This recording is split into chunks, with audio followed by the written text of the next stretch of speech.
Hello students, welcome to online science class. Subject science, grade 3, unit 2, water. In today's session we are going to see two topics. The first topic we are going to see why should we save water. Okay ma? The second topic we are going to see is conservation of water bodies. So let us go into the class. Yeah. Hi dears, how are you? Hope you are all fine and good. So in the last class we have seen two topics. Am I right ma? The first topic is water, a primary source of life. In that topic we have seen how much water important in our day-to-day life. That is nothing but water is the main thing to survive in the world. Okay ma? Is there any doubt in that topic? So the second topic we have seen is potable water. Potable water is nothing but it is a drinking water. Okay ma? So drinking water, that it should contain some characteristics. Okay, like it should be transparent, it should be odorless and tasteless, and it should be free from chemicals. Okay, like that ma. Okay ma? So the next topic we have seen is different source of drinking water. Okay ma? So where does the water gets from? Okay ma? So we are getting a water from different sources like a river, stream, lakes, like that. Okay, but rain is the main source of water. Okay, where we get the purest form of water. Okay, up to this any doubt children? Yeah. So in today's session we are going to see a new topic. Why should we save water? Okay ma? So in the last class itself I told that the percentage of fresh water is very less. Okay, even the water is earth is covered by water. Am I right ma? Even though the percentage of fresh water is very less. Okay ma? So see here, only 3% of water in the earth is fresh water.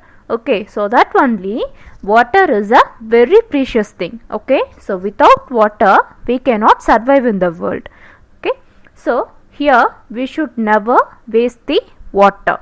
Okay, there are some methods to prevent the wastage of water. Shall we see one by one? Okay, so the first one, never allow water to overflow from the buckets. Okay, so once you fill the bucket you should close the tap. Okay, you should never allow to overflow it. Okay, so the second thing we are saying, so before cooking we will wash the fruits and vegetables used for cooking, right? So instead of washing under the tap, you can fill a water in the bowl and you can wash in that. Okay, it also prevent the wastage. Okay, so the third one, always close the tap while brushing the teeth. Okay, so some of them have a habit while brushing the teeth they will open the tap and they will lift off. Okay, so that habit should not follow.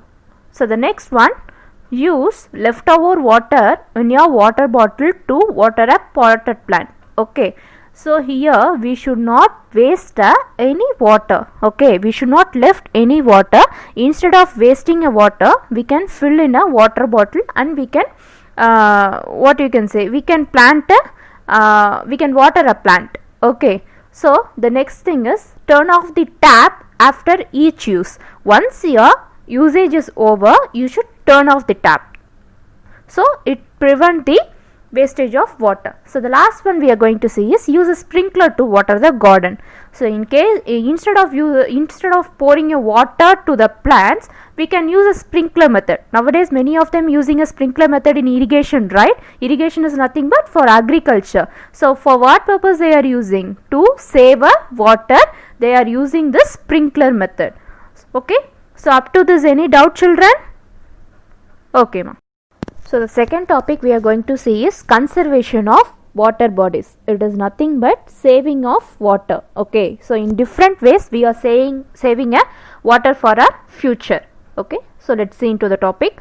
All the water that we get comes from the rain. Okay, normally rain is the main source of water that we have seen in the last class, right? Yeah. So when it rains, some water flows over the ground and give rise to streams and river.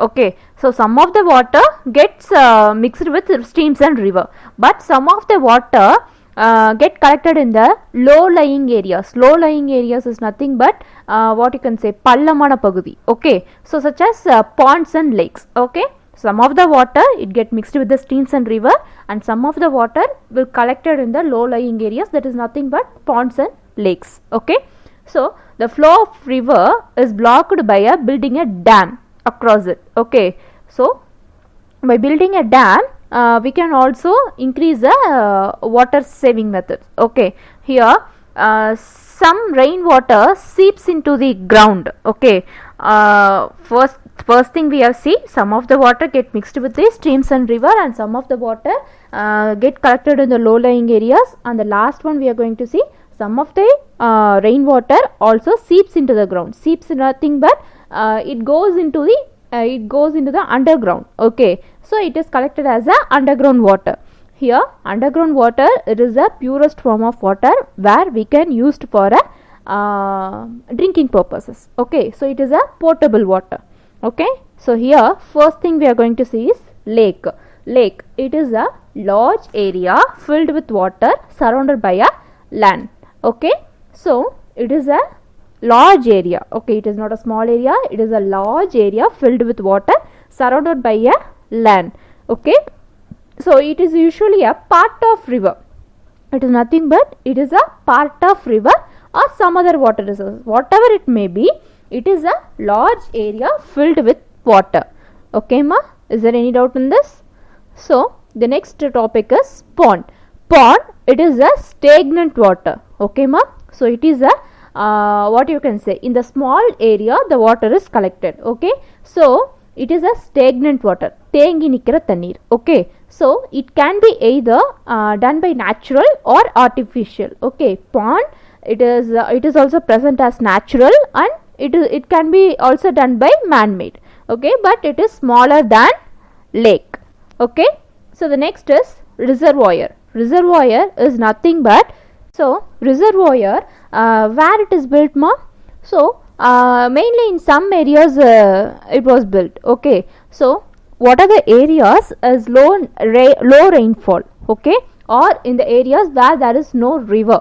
Okay, the two reasons where the reservoirs are built. Okay, first thing, there will be low rainfall, and the second thing, there will be no any major river. So for that purposes, to collect the water, most of the reservoirs are built. Okay, usually reservoirs built using stones. Here one example they are giving, Satyamurthy reservoir. Okay, Satyamurthy reservoir located at Tiruvallur district in Pundi village.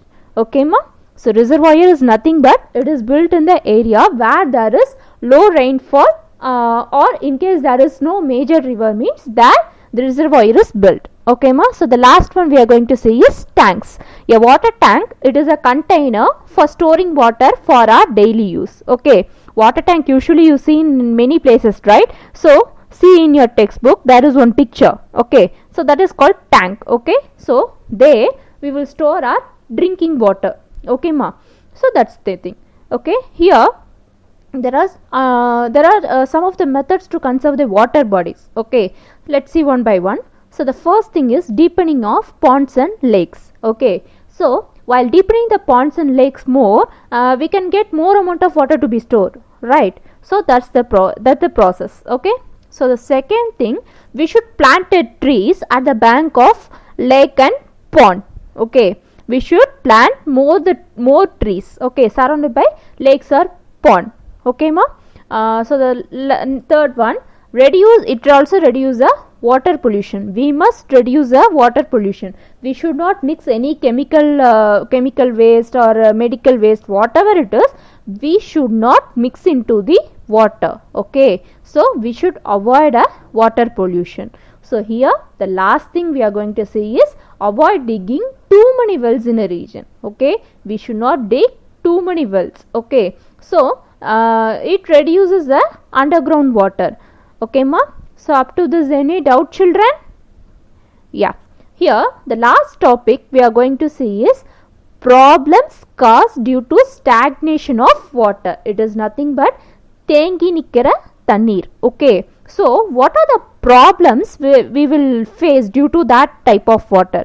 Okay, here see, some of the fever only. Okay, if there is a stagnant of water, what usually you will find, ma?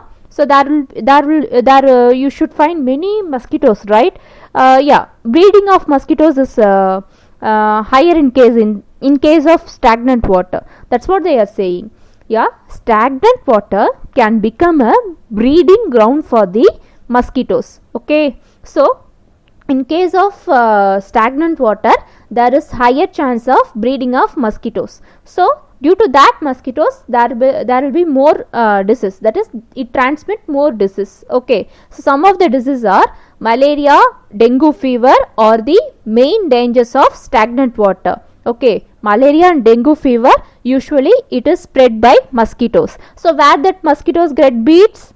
In that stagnant water, right? So we should avoid a stagnant water. Okay, if you in case of if you are seeing anywhere there is a stagnant water, you should remove it. Okay, ma, you should remove it, otherwise you should close that area, you close the surface. Okay, it also avoid the breeding of mosquitoes. So here the second point we are going to see is waterborne disease also chance. Okay, ma, waterborne disease such as cholera, dysentery, typhoid are also caused by drinking unclean water. Okay, so it is a disease caused by drinking a unclean water. Okay, what are the diseases? Cholera, dysentery and typhoid.